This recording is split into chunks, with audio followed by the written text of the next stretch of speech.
Hey guys, welcome to week 12 workout 4 Quarantine Fit with Candace Athletics. Hope everyone's having a great week. For today, you are going to need 2 dumbbells if you have them, preferably heavy if you have a choice. If you only have one and it's super light or too light for what you're going to need them for, and you can figure that out later, just make sure you have some sort of an odd object you can work with. But we'll get into that when we get closer to the workout conversation on my super long videos. For your warm-up today, you guys are gonna do 3 rounds of 10 reverse lunges, so 5 on each leg, 10 hollow rocks or whatever piece of the hollow rock you're able to do. 5 paused air squats with a 3-second pause at the bottom, and 5 jumping jacks into an up down. So we're gonna combine the movement today. So 1 jumping jack and 1 up down is 1 rep, okay?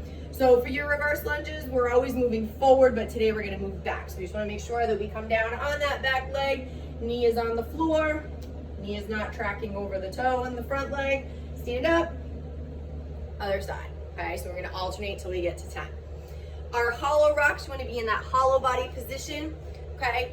True hollow body position is our legs are slightly above the floor, arms are above the head, you can't really see, and a slight rock, having that core engaged the whole time. If you're only able to do the top half, you can lower the legs and crunch, but keep that core engaged. If you're only able to do the lower half, put the top half down, legs up, and a very slight leg raise, still having that core engaged, okay? If you're almost there to have that full hollow rock, but you need to put that foot down, that's fine too, okay? So 10 of those. I don't know if it was funny hearing me talk but not seeing my face. And then your paused air squat. So only 5, but we're gonna take that 3-second rest or pause, I shouldn't say rest, at the bottom, okay? So we're gonna go full range of motion, so full depth, so all the way down, 1, 2, 3, stand up to full hip extension. 1, 2, 3, stand up to full hip extension, okay? And then 5 jumping jacks into an up down, so exactly what it says. So you're gonna do a jumping jack, down into an up down. Stand, that's 1 rep, okay? So 3 rounds of that, 10 reverse lunge, 10 hollow rocks, 10 paused air squats, 5 paused air squats and 5 jumping jacks into an up down, okay? For your mobility, because we haven't done extended mobility yet this week, that's what I want your focus to be. If, as I had said before, the upper body and the lower body videos that Brian and I put together for you, if you've exhausted those and you need some new movements for mobility or you'd like some new ones, please just let us know. We can't read your mind. You gotta tell us if you need something else. If you don't have the 30 to 32 minutes to set aside for both the upper and lower today, I would highly suggest focusing on the lower part just because of everything that we've done this week. Not sure what Jose is going to have in store for you guys for Friday's workout, but you definitely want to be recovered. We've had a lot this week, especially on the lower half. So obviously I'd like to see you do both upper and lower, but again, if time, is an issue, definitely focus on the lower half. All right. Your workout, I don't even want to call it a workout because it's just, we're moving today and we're working on some skills. So we've got some skill work, we've got some accessory work, things that kind of work together that complement all the things that we do for the rest of the week, and it's just some stuff that we don't really do often. So there are 75 reps of each movement. You can partition as needed. So if you want to do, if you're the type of person that's like, I just want to get one thing out of the way and then move on, you can do that. So you can do the first movement, 75 reps at your own pace, move to the second movement. But if you're somebody who's like looking at the bigger number, kind of, plays a mental game with me, I need to break it up, that's fine too, because it's not for time. Like, there's no prescribed way of doing this. There's prescribed way of doing the movement, but not how you break it up, okay? And then throughout your movements, you're gonna accumulate 100-foot weighted bear walk. So if you decide to do the full 100 feet all at once, for the weight, you're welcome to wear a weight vest if you have one. But our focus, I would rather have you on, is using the dumbbells to walk in the bear crawl, okay? And we'll go over that. So The first movement is your sumo deadlift high pull. If you have a barbell at home, I want you to use that with lighter weight. But if you don't, I don't know who in this group has one. If you don't, but you have 2 dumbbells, that's what we're gonna use. Again, I would like to see it on the heavier side, but not like super heavy. So if you have 2 50-pound dumbbells, and that's just like ridiculous, you can't do that. Just use one and alternate. But if you have the 2 35s, that should be relatively not challenging. I don't want to say easy. I never like to use the word easy because there's nothing easy in any of this. Light, modified, scale, there's nothing easy. If it's easy, I don't know, you're not doing it right, even if it's scaled. So I hate to use that word. So if we're using the 2 dumbbells, you know, we don't want to confuse it with an upright row. So we have been doing those a lot, the upright row. We're standing tall, or you can be in a bent over row and bring them up. It's a similar movement at the top because we want those elbows high, but we want to focus on that sumo deadlift stance. So obviously, you know, we're doing our regular deadlift, our feet are hip width apart, okay? Our hands are always thumbs width from our hips on the bar, or if we were doing dumbbells, that's where they would be. But we really want to come wide for that sumo stance, okay? If we're using 2 dumbbells, both heads should be touching so we can get those hands as close together as we can, because again, in that sumo deadlift, we're pulling this way, all right, not pulling this way. So my hands are gonna come down, I'm gonna come down in my sumo stance, I'm gonna deadlift, I'm gonna high pull. Elbows high and outside. So we want that movement to be nice and fluid, all right? We don't wanna have to pause. If we're only using 1 dumbbell, go ahead and alternate, so the dumbbell's in the middle, sumo deadlift up, high pull. Okay, 1 fluid movement, all right, staying in that nice sumo stance. That's really what the focus is today, is remembering what that stance is like and getting a nice little shoulder burner at the top, okay? Then we're gonna do 75 toes to dumbbell. We did these about a month ago. If we're not able to get our toes all the way back, bring your legs up as high as you can before you have to start using the rest of your body for momentum. So once you start really having to work other parts of your body other than your core to get your toes to the dumbbell, that's where you need to stop. So I'll try to mimic what that might look like. But the reason we do toes to dumbbell, that's taking the place of doing toes to bar. If we were in the gym and able to use the rig and I was programming this, I would program this as strict toes to bar, and then of course our kipping toes to bar, and then moving down to knee raises, knees to elbow, whatever modification that we needed. So today, of course, because we don't have the rig, we're gonna do our toes to dumbbell. So I wanna make sure I lay nice and flat.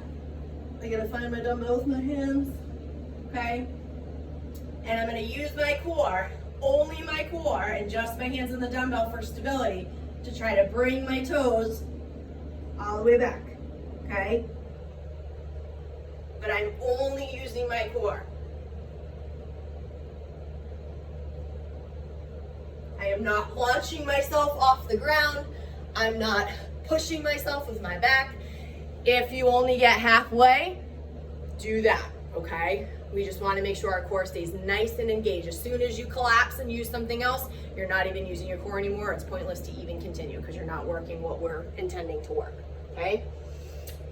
Then we are going to do 75 alternating pistols. I know everybody's like, why? So our RX pistol, we know it's a 1-leg squat, all right? Ideally, you want to be able, I don't even know if I'm going to be able to do this because I don't have shoes on. So we want to be able to come down, leg out in front, stand. Alternating, leg out in front, stand.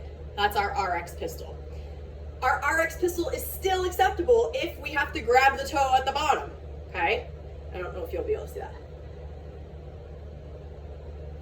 Helps with balance, okay? If we're not there yet, even holding the toe, and we need to do our what they call a shrimp squat. The leg comes behind and we're doing a 1-legged squat. That's fine. If we need to hold on to something, the handle of my treadmill, and still do the actual pistol with the leg out in front, that's fine too. Keep your heel on the ground. That was awful. I'm trying to like lean and show you because I'm holding on. So whatever modification you need to do, but because this isn't a workout for time, really try your best to work on this skill. So people are always like, what's the big deal about them? One leg squats are just as important as regular squats. Anything that's non-traditional is hugely beneficial because we want to be able to move however any workout requires us to move. So think about things like when we have the one arm overhead and the lunge. That's still one side that's working. We don't have the other side to help us. So being strong, whether you're using a single leg, single arm, whatever, being just as strong as if you were able to use both is really huge. If you're somebody who has pistols and doing an RX pistol is just kind of like, all right, I got it, you're welcome to add weight. So put weight onto your shoulder. But 75 of those alternating, okay? I'm not doubling them, so I'm not gonna say right, left is 1 rep, if that makes sense. The next movement I am, okay? So hopefully that's not confusing. So pistols, 75. So 1, 2, 3, 4, 5. The next movement, right, left is gonna be 1 rep, okay?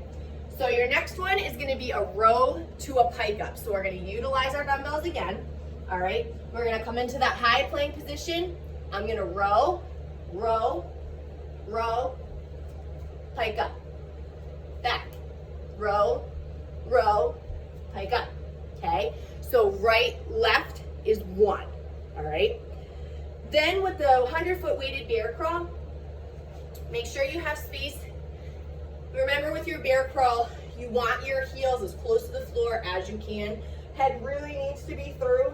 If you're truly doing the correct bear crawl, it sucks. If it's easy, you're not doing it right. So your hands are gonna be on your dumbbell. My legs are a little bit further than my hip width, okay? My head drops through, and I'm gonna walk with my dumbbells, okay? The dumbbells don't need to launch off the ground. If you could see, it's very subtle. I don't want you pushing them. I want you still lifting them. So, okay? I think I just kind of dragged that one. Because I also don't think I was wide enough in my bear crawl. But you get the idea. So, you're gonna accumulate 100 feet. So, if you want to do it in 25-foot increments and then go back to whatever movement you were on. And like I said, you're welcome to do the full 100.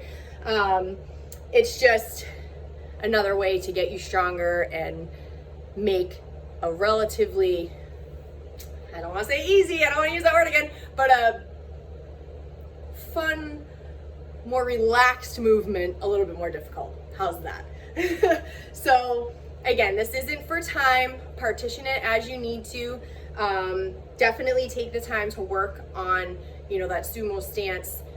Really use that core to try to get those toes to the dumbbell, and let me know if anybody gets those pistols. If you haven't had pistols yet and you finally get some, let me know, because I would love to hear there's some success in this today. So as always, if you guys have questions, let me know. Otherwise, I will see you next week. Have a good weekend, guys.